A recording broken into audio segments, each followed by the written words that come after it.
Very happy morning, children. The next topic name is composition of nucleus. In your textbook, composition of nucleus. Nucleus kulla enna irukum? Neutron and proton. So neutrons are electrically neutral. So that is why Q is equal to, that is a symbol, neutron charge symbol, Q is equal to 0. And the proton have positive charge.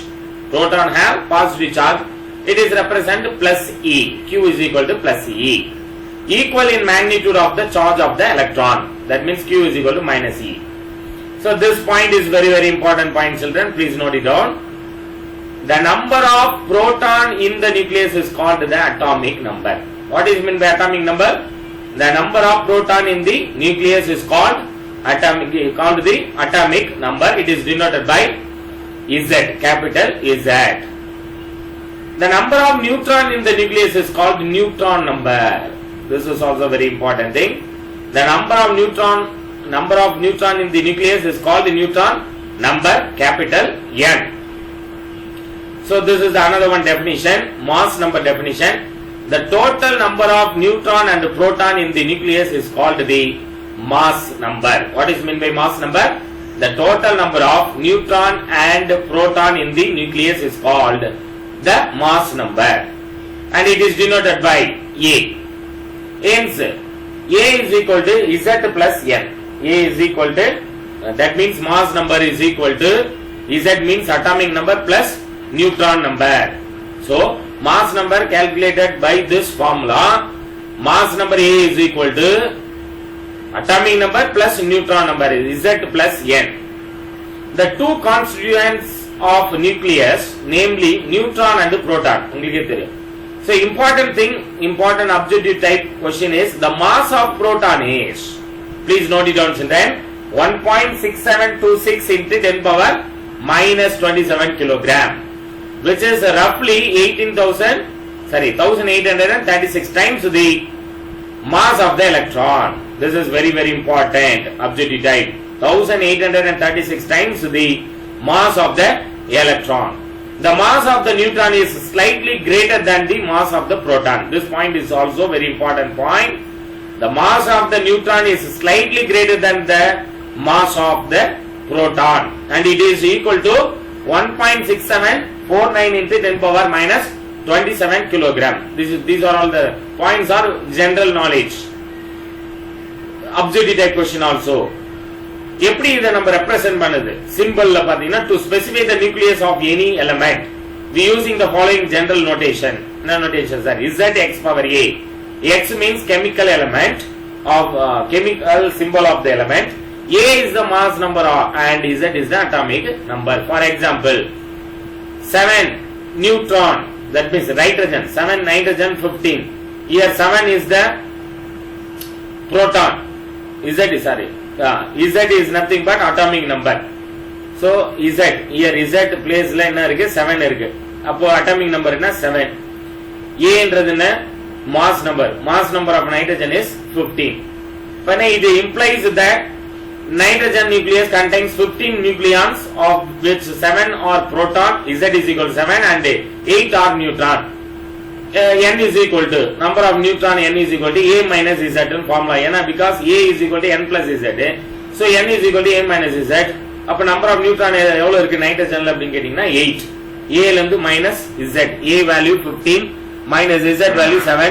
15 minus 7, 8 neutrons இருக்கு.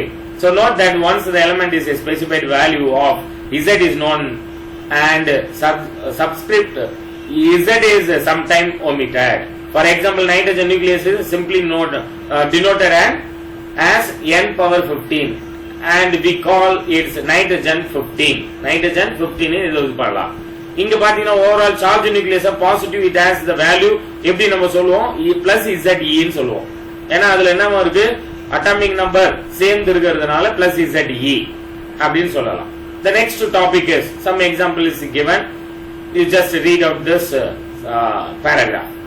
Then ஒரு நியூக்ளியஸ்னாவே number of electrons number of protons எப்படி இருக்குன்னா ஈக்குவலா இருக்கும்.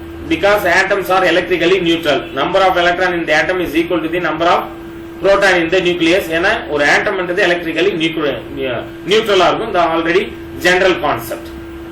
Then very important interesting topic isotopes, isobars and isotones. இதெல்லாம் chemistry topic தான். Again once again repeat the physics subject isotopes, isobars and isotone. What is mean by isotopes? Isotopes means, this is the definition of isotopes and some example is given in your textbook. Just read out the example. I am only explain about the definition of isotopes. Isotopes are atoms of the same element having same atomic number Z but different mass number A. So atomic number வந்து எப்படி இருக்கும்? Same ஆ இருக்கும். Having same atomic number, mass number மட்டும் differ ஆச்சுனா it is called isotopes. Isotopes. For example பாத்தீங்கன்னா 1H1 hydrogen, 1H2 deuterium and 1H3 tritium. So இதெல்லாம் some example கொடுத்திருக்காங்க. The next one is isobars. Isotopes பாத்தோம் isobars. Isobars means isobars la atoms of different element having the same mass number இருக்கும் but different atomic number. Isotope la பாத்தீங்கன்னா atomic number same ஆ இருக்கும், mass number different ஆ இருக்கும். Isobars la mass number same ஆ இருக்கும், atomic number different ஆ இருக்கும். So அப்படி இருந்துச்சுனா isobars. Some example is given in your textbook. Just read this example. And next definition is isotones. What is mean by isotones? Isotones are the atom of different element having the same number of neutron.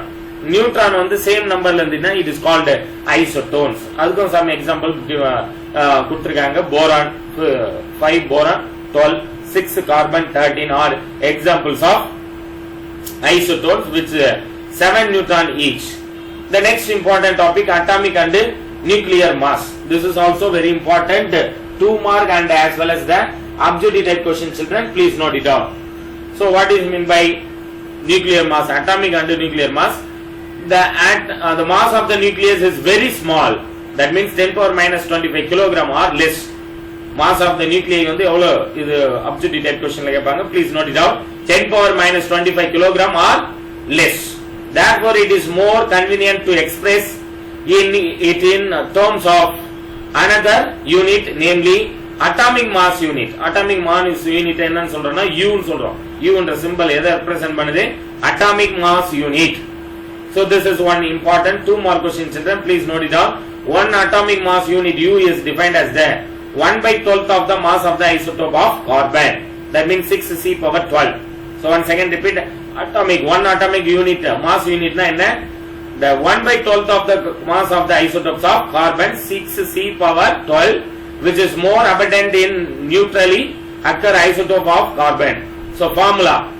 Atomic mass unit nude formula, please note it down. The value also very important for your 2 mark problem as well as objective question, objective type question.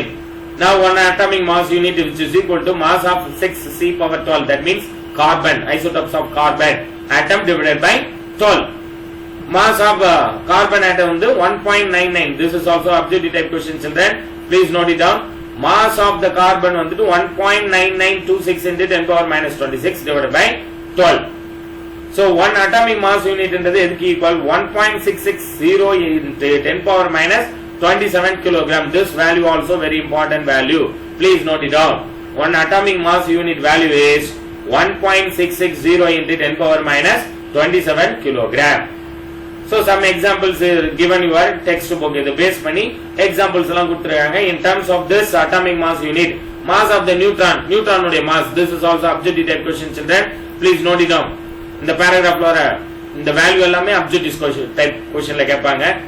Mass of the neutron அப்புறம் ப்ராப்ளத்துல நம்ம use பண்ற மாதிரி இருக்கும். Please note it down. Mass of the neutron is equal to 1.008665 atomic mass unit.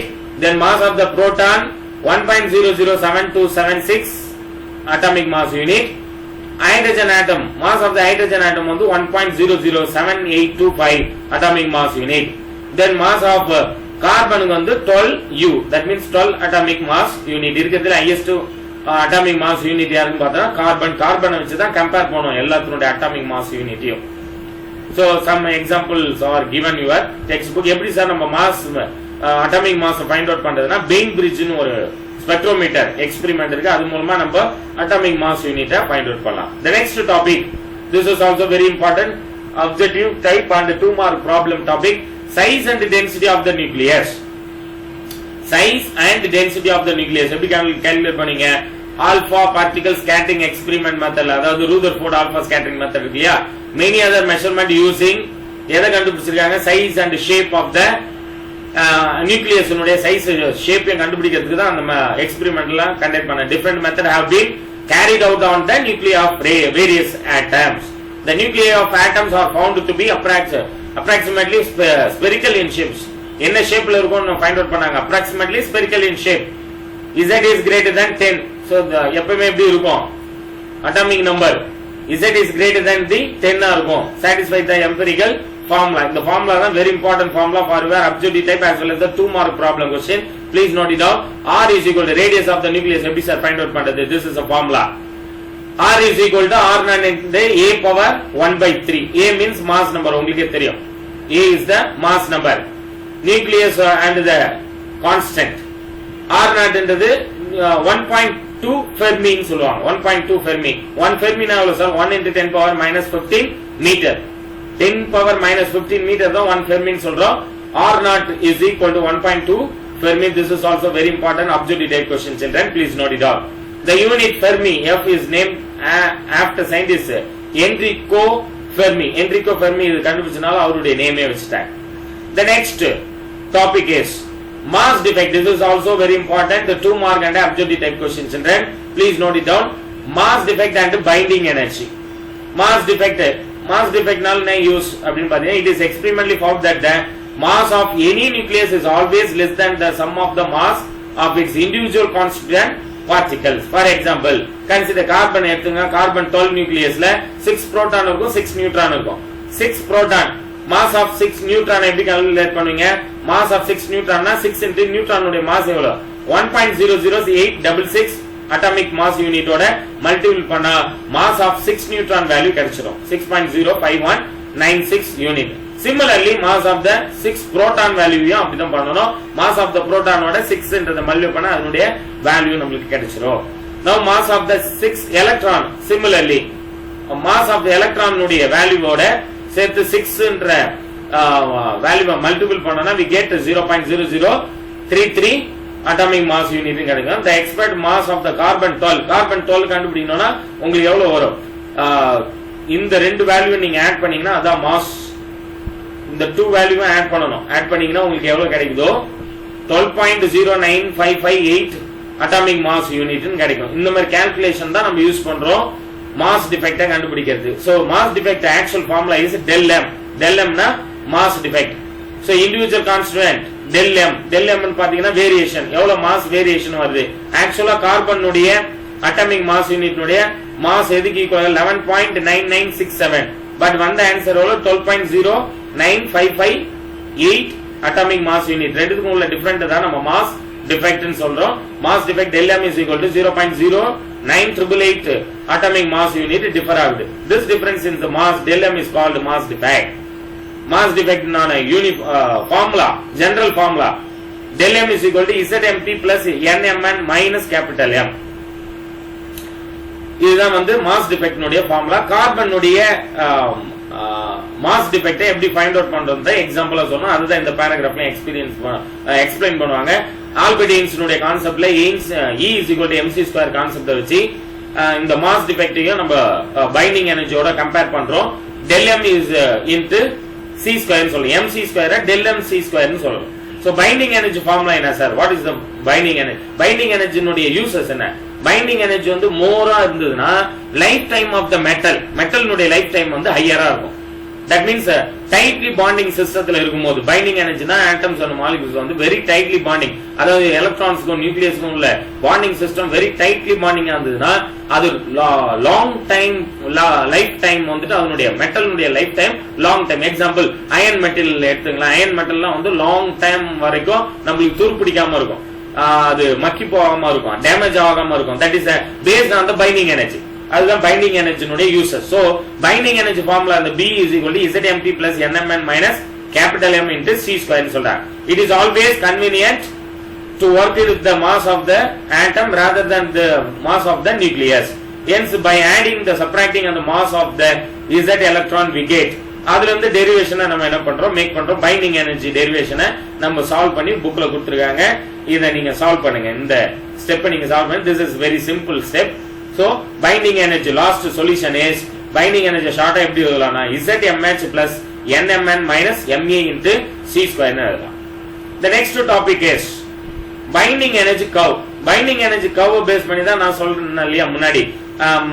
ஒரு iron material ferrous எடுத்துக்கிட்டோம்னா அதனுடைய binding energy value எப்படி இருக்கும், காப்பர்னுடைய பைண்டிங் எனர்ஜி வேல்யூ எப்படி இருக்கும், அந்த பைண்டிங் எனர்ஜி வேல்யூ பொறுத்து தான் நம்மளுக்கு வந்துட்டு லைஃப் டைம் வந்துட்டு நம்ம calculate பண்ண முடியும். So binding energy curve னுடைய main reason, so that is the formula, this is the formula.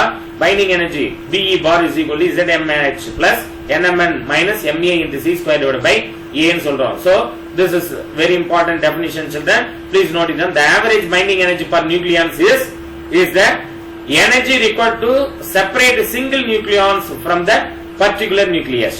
So energy required to separate the single nucleons from the particular nucleus. ஒரு நியூக்ளியஸ்ல இருந்து சிங்கிள் நியூக்ளியான்ஸை செப்பரேட் பண்றதுக்கு எவ்வளவு energy தேவையோ அதுதான் binding energy per nucleons அப்படின்னு சொல்றோம்.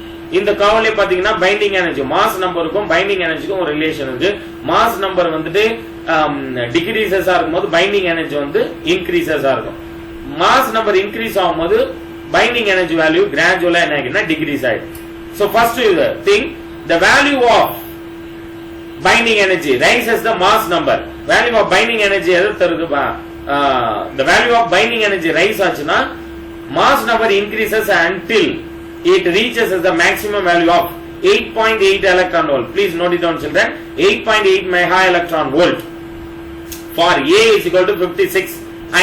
iron உடைய atomic number பாத்தீங்கன்னா mass number பாத்தீங்கன்னா A is equal to 56 iron and that it slowly decreases.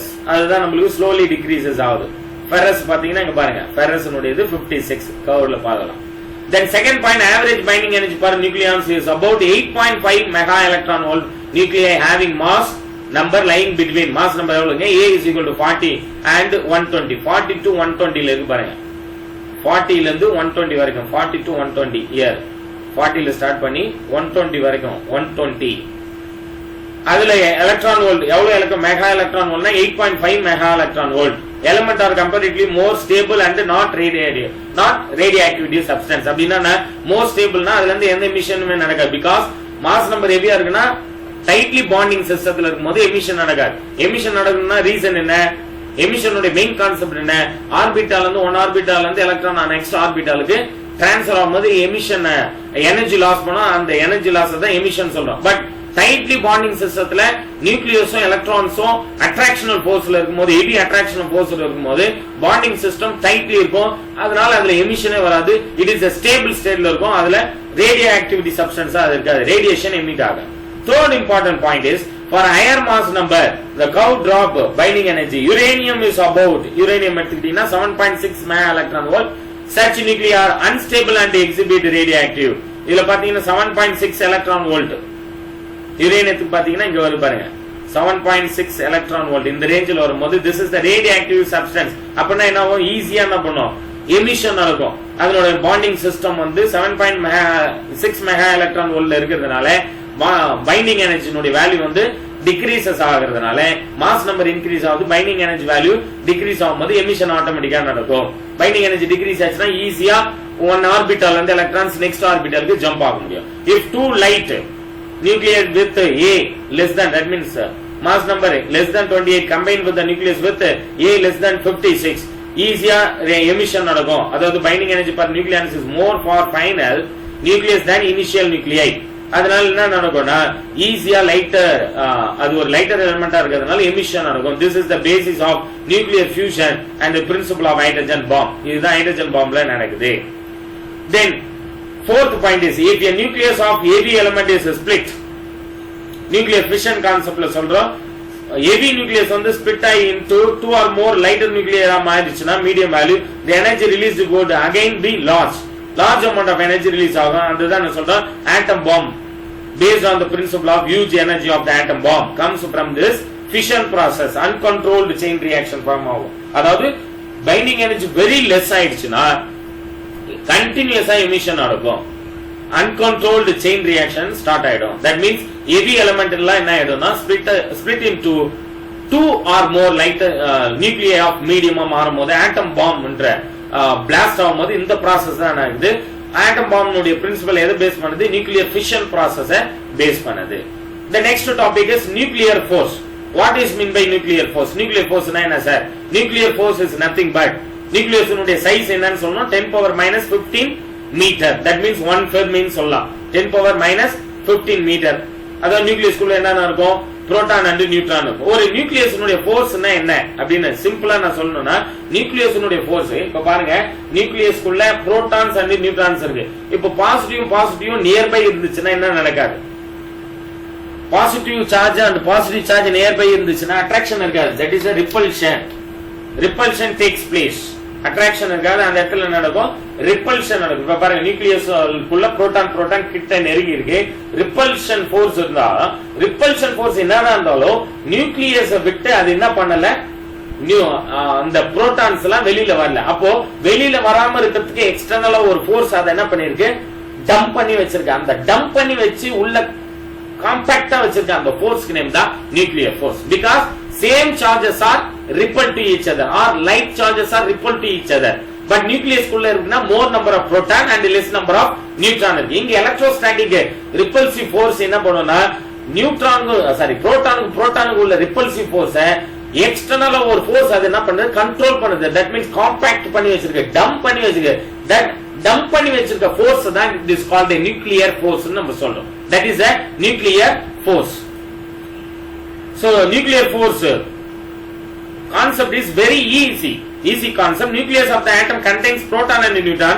Electrostatic, we learned that the like charge repel each other in the nucleus. Since the proton are separated by a distance of about few Fermi na 10 power minus 15 meter and the distance la da irukum, but very strong repulsive force acting in between the protons. But வெளியில வராம அது என்ன பண்ணுதுன்னா electrostatic repulsive force between the two protons separated by a distance 10 power minus 15 meter. In the force எப்படி sir calculate பண்ணலாம்? This is the formula.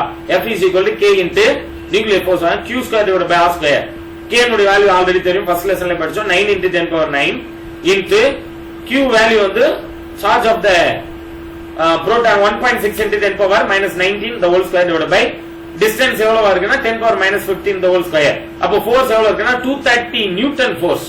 பாருங்க புரோட்டானுக்கு இடையில இருக்கிற ரிப்பல்சிவ் ஃபோர்ஸ் வந்து 230 நியூட்டன் ஃபோர்ஸ் ஆக்ட் ஆகுது. acceleration separating by the proton due to the force of 230 newton is acceleration. How will you find out the acceleration? A is equal to F by m because F is equal to ma formula. அதுல இருந்து rearrange பண்ணா A is equal to F by m. mass of the proton வந்து already படிச்சோம் 1.67 into 10 power minus 27 kilogram. இப்போதான் force find out பண்ணோம் 230 Newton. 2 divide பண்ண acceleration find out பண்ணலாம் 1.4 into 10 power 29 meter per second. So அதுதான் strong nuclear force, weak nuclear force ன்னு ரெண்டு force இருக்கு இல்லையா? அந்த repulsive force ஸ்ட்ராங்கா இருக்கும்போது அந்த வெளியில வராம காம்பாக்டா பண்ணி வச்சிருந்தோம்னா that is a strong nuclear force. வெளியில வர கொஞ்சம் லீக் ஆகுதுன்னா weak nuclear force இருக்குன்னு அர்த்தம். attractive force, so called the nuclear force. strong nuclear force, weak nuclear force. அதுதான் இந்த paragraph கொடுத்திருப்பாங்க. read out this paragraph. Then this is very important, two important point.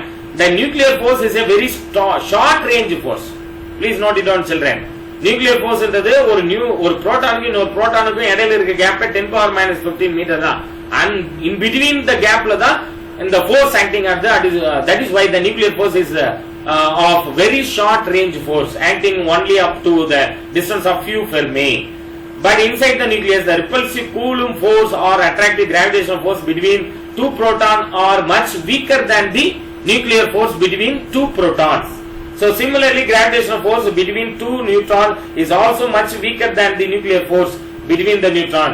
So nuclear force is the strongest force in nature. Gravitational force ஓட compare பண்ணும்போது nuclear குள்ள இருக்கிற அந்த short range force தான் heavy ஃபோர்ஸா இருக்கிறதுனால nuclear force is the strong nuclear force. அது வந்து ஸ்ட்ராங்கா இருக்கும், strongest force. But gravitational force is the week force ன்னு சொல்லலாம் compare to the nuclear force. Second point is the nuclear force is attractive and act with an equal strength between proton and proton and neutron and neutron and neutron. இந்த nuclear force attractive force எப்படி நடக்குது?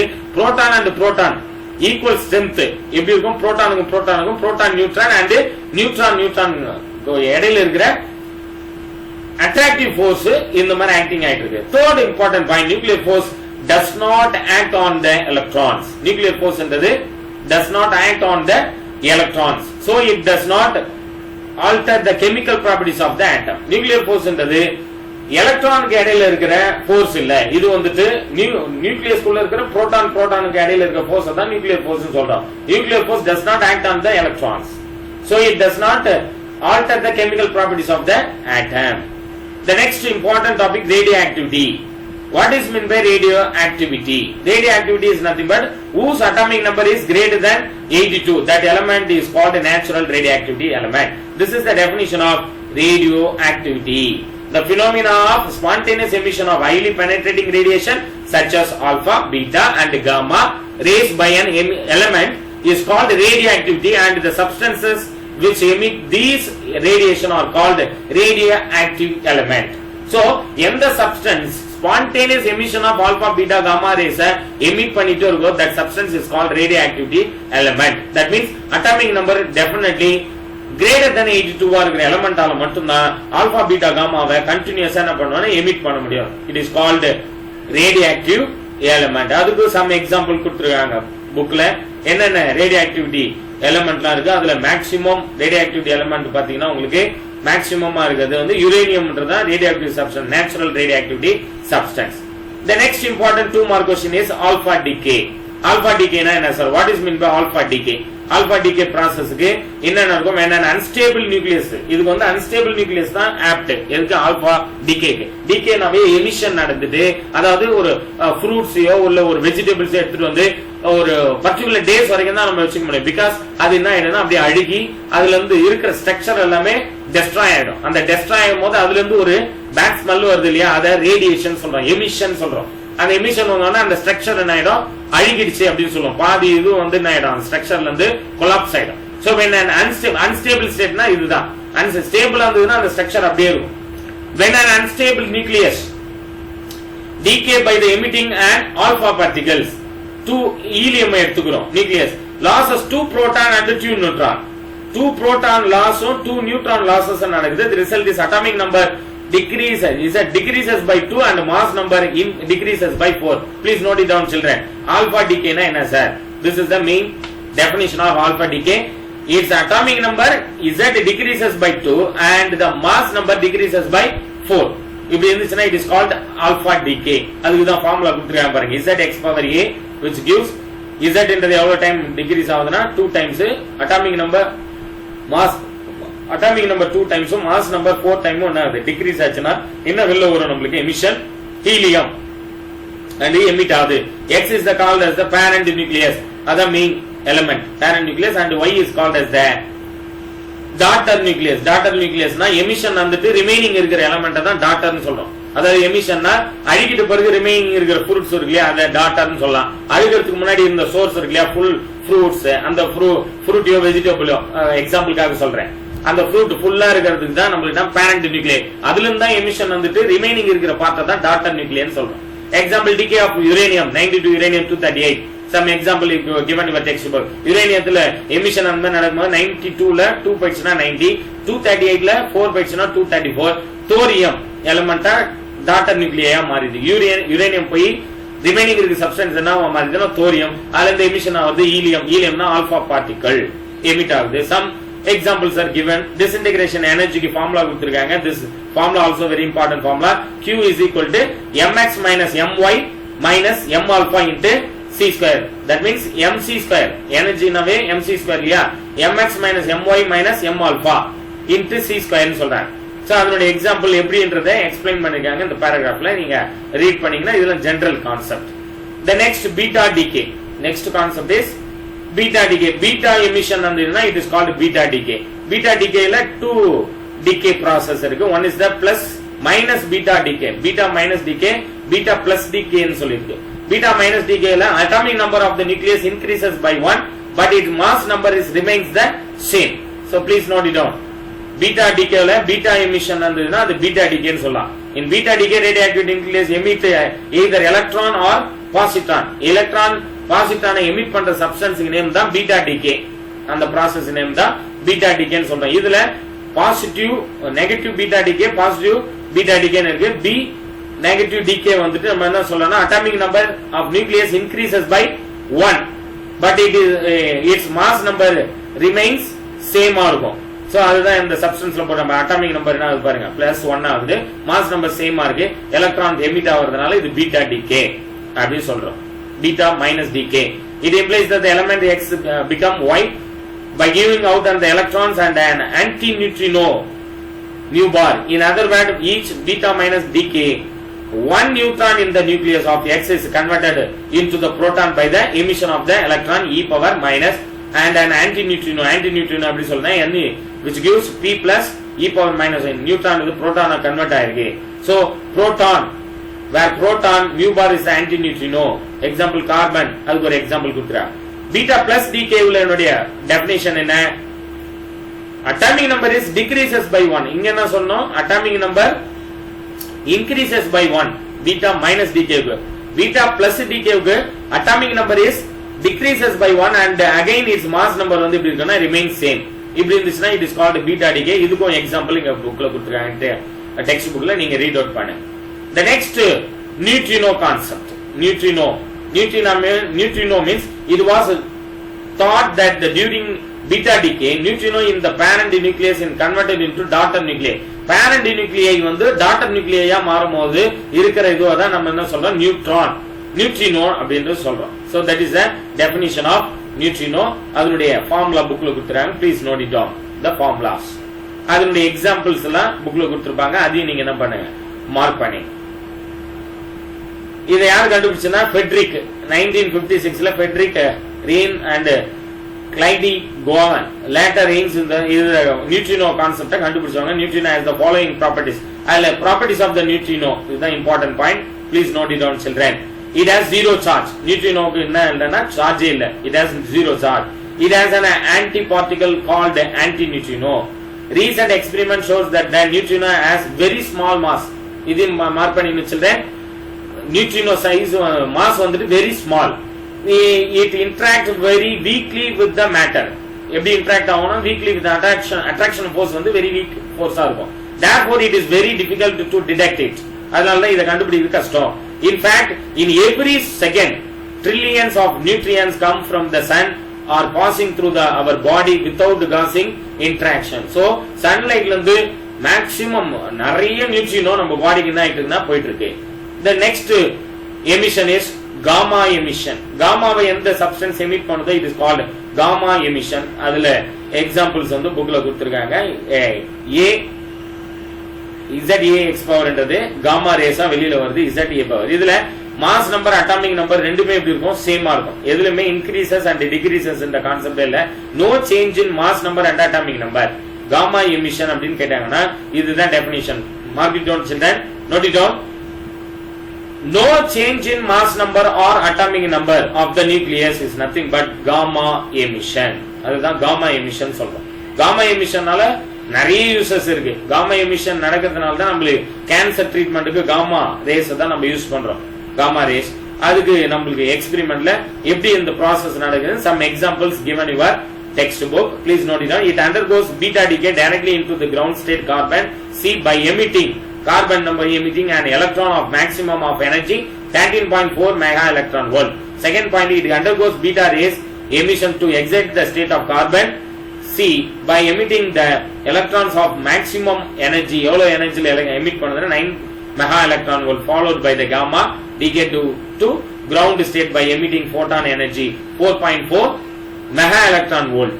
So photon என்ற energy கொடுத்தோம்னா கார்பனுடைய ஆட்டம் excited ஸ்டேட்டுக்கு போவோம். Excited ஸ்டேட்டுக்கு போறதுக்கு 13.4 mega electron volt maximum energy கிடைக்குது. அங்க இருந்து அகைன் எலக்ட்ரான்ஸ் வந்து மேக்ஸிமம் எனர்ஜி எப்படி கிடைக்குன்னா 9 மெகா எலக்ட்ரான் வோல்ட்டுக்கு ரீச் ஆகும்போது காமா ரேஸ்ன்றது எமிட் ஆகுது அப்படின்னு சொல்ல எக்ஸாம்பிள்ஸ் கொடுத்துறாங்க. So gamma emission means no change in mass number and atomic number. அதுதான் நான் சொல்றேன் gamma emission. Next video, let me discuss about the law of radioactive decay. law of radioactive decay is the very important 3 mark question children. Then half life period, mean life period, then nuclear fission, carbon dating ஒரு topic இருக்கு, then nuclear fission and nuclear fusion. Nuclear fission processக்கு chain reaction process இருக்கு, then chain reaction processல தான் nuclear reactor ன்ற ஒரு reactor இருக்கு. இது nuclear reactor is a device convert into nuclear energy into electrical energy convert பண்ற device இருக்கு. அதுல இருந்து last topic nuclear fusion. So next video let me continue these topics. Radioactivity law of radioactivity அந்த டாபிக்கை next வீடியோல நம்ம discuss பண்ணலாம். Carbon டேட்டிங்லாம் இருக்கு. Carbon dating வச்சு தான் நம்ம மம்மிஸ்னுடைய ஏஜ் பயன்படுத்த, அதாவது ட்ரீஸ்னுடைய ஏஜ் எத்தனை வருஷமா அந்த ட்ரீ இருக்கு அப்படின்றதெல்லாம் the basic principle is law of radioactive decay. Law of radioactive decay process. Next video let me discuss about this topic. Thank you very much children.